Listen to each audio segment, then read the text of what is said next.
December 23ஆம் தேதி 2024 அண்ணா பல்கலைக்கழகத்தில் அங்கே படித்துக் கொண்டிருக்கக்கூடிய சகோதரிக்கு மிக மோசமான கோரமான ஒரு பாலியல் வன்கொடுமை நடந்தது நமக்கு தெரியும். 25ஆம் தேதி இரவு ஞானசேகரன் யார், எந்த கட்சியை சார்ந்தவன், யாரோடெல்லாம் தொடர்பு இருக்கு, அதையும் உங்கள் முன்னால் நாங்கள் வச்சோம். ஜனவரி மாதம் கடைசியில் உங்கள்கிட்ட சொல்லியிருந்த சில விஷயங்களை நான் சிடிஆர் கால் டீடைல் ரெக்கார்ட் ஆதாரத்தின் அடிப்படையில் உங்கள் முன்னால் வைக்கப் போகின்றேன். இன்னைக்கு பேச வேண்டிய நேரம் வந்துடுச்சு. இதில் யாரெல்லாம் சம்பந்தப்பட்டிருக்கிறாங்க, எதற்காக திராவிட முன்னேற்ற கழகத்தில் சில தலைவர்களுக்கு பதட்டம், அந்த ஃப்ளைட் மோடிலிருந்து வெளியே வந்த ஞானசேகரனுடைய ஃபோன், முதல் ஃபோன் கால் ஞானசேகரன் யாருக்கு பண்ணாங்கன்னா 8:55க்கு ஒரு காவல்துறை அதிகாரிக்கு தான் முதல் ஃபோன் காலை பண்ணுறாங்க.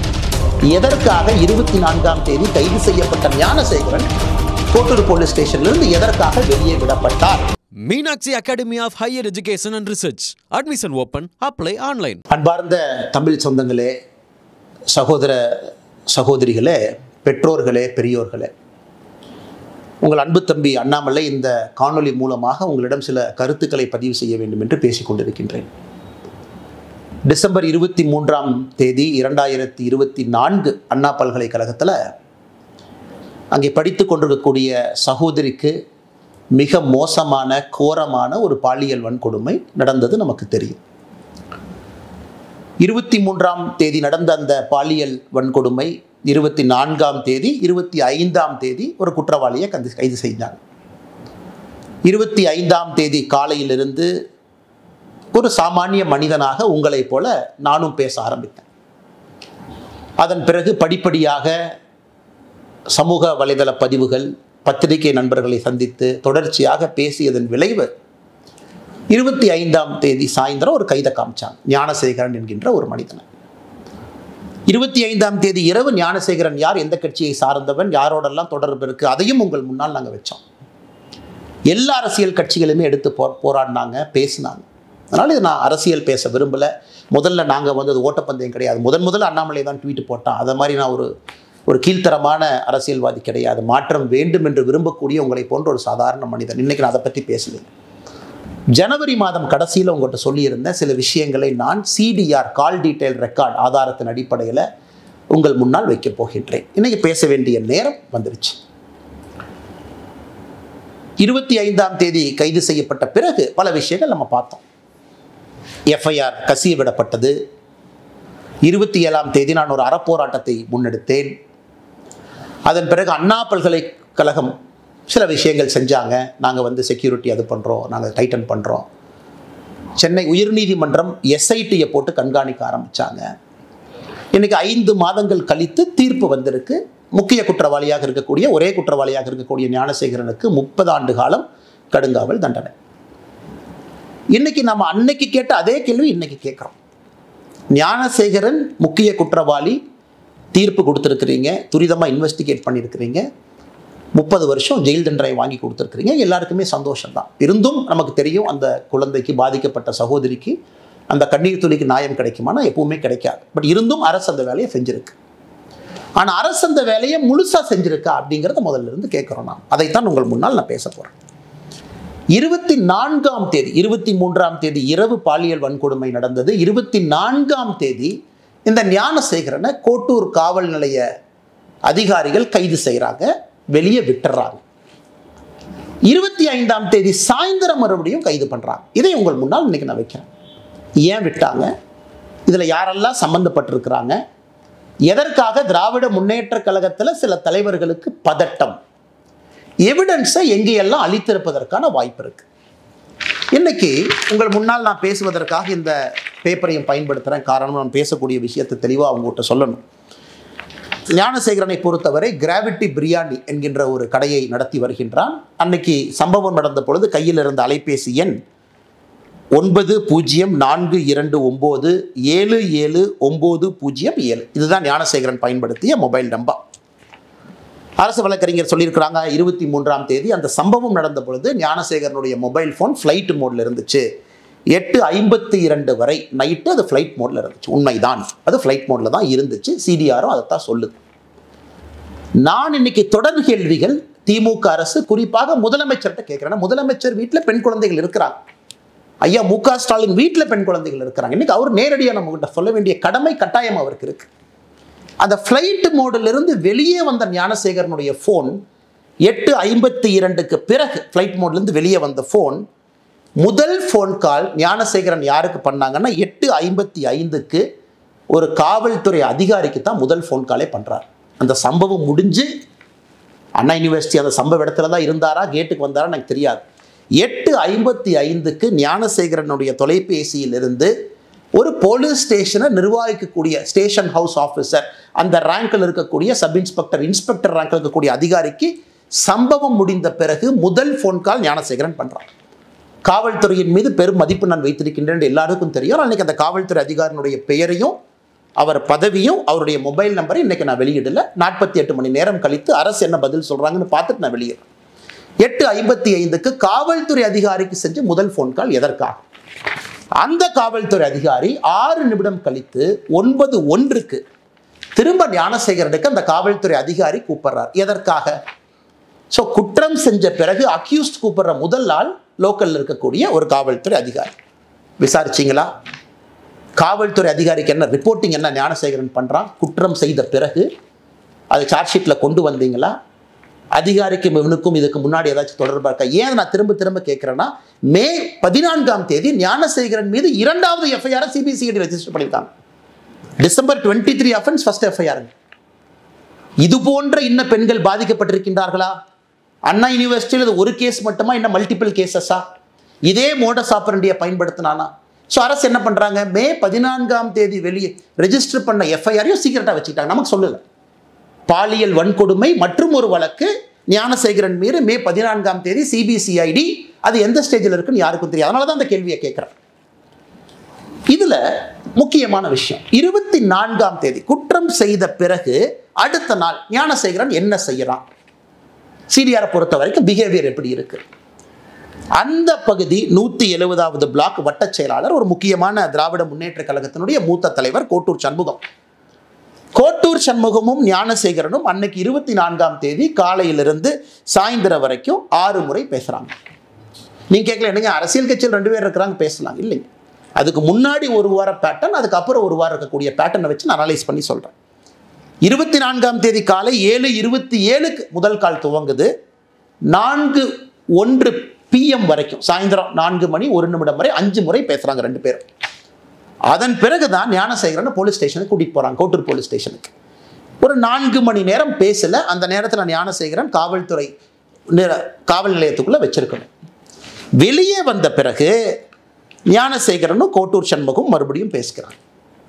ஸோ எதுக்கு கோட்டூர்புரம் காவல் நிலைய அதிகாரிகள் ஞானசேகரனை 24 போலீஸ் ஸ்டேஷன் எதுக்கு கூட்டிட்டு போனீங்க? எதுக்கு வெளியே விட்டீங்க? எவிடன்ஸ் அழிக்கவா? செல்போன் ரெக்கார்ட்ஸ் அழிக்கவா? இல்லை செல்போனில் இருக்கக்கூடிய வீடியோவை டெலீட் பண்ணவா? இல்லை அண்ணா யூனிவர்சிட்டியில் கேமரா ஒரு வேளை ஃபங்க்ஷன் ஆகி இருந்தால் அதெல்லாம் கழட்டி தூக்கி வீசவா? எதற்காக 24 கைது செய்யப்பட்ட ஞானசேகரன் கோட்டூர் போலீஸ் ஸ்டேஷன்லேருந்து எதற்காக வெளியே விடப்பட்டார்? இந்த நேரத்தில் ரொம்ப முக்கியமான விஷயம், ஞானசேகரன் கோட்டூர் காவல் நிலையத்திலிருந்து வெளியே வந்த பிறகு நைட்டு 8:30 மணிக்கு மேலே 24 இரவு தமிழகத்தினுடைய சுகாதாரத்துறை அமைச்சர் அண்ணன் மா சுப்பிரமணியம் அவர்களும் கோட்டூர் சண்முகமும் பேசுகிறாங்க. இது கோட்டூர் சண்முகத்தினுடைய சிடிஆரை பார்த்தீங்கன்னா, ஞானசேகரன் வெளியே வந்ததுக்கப்புறம் கோட்டூர் சண்முகத்தினுடைய பிஹேவியரல் பேட்டர்ன் மா சுப்பிரமணியத்தை கூப்பிடுறார். 8:30 மணிக்கு பேசுகிறாங்க. 8:32 மணிக்கு மா சுப்பிரமணியமும் கோட்டூர் சண்முகம் மறுபடியும் பேசுகிறாங்க. இது எல்லாம் நம்ம நல்லா புரிஞ்சுக்கணும். எதற்காக, யாரை காப்பாற்றுறதுக்காக இவ்வளவு பதட்டம்? அண்ணா பல்கலைக்கழகத்தில் பணிபுரியக்கூடிய நடராஜன் ஒருத்தர், ஒரு முக்கியமான அதிகாரி, கேட் கண்ட்ரோல் அவர் கையில் இருக்குது. அதெல்லாம் காவல்துறை நீங்கள் தான் சொல்லணும், எல்லாம் என்னுடைய வேலை கிடையாது. 48 மணி நேரம் கழித்து அந்த நடராஜன் யாருன்னு பேசுவோம். ஒரு பிஆர்ஓவா, கேட் யார் கண்ட்ரோலில் இருக்குன்னு.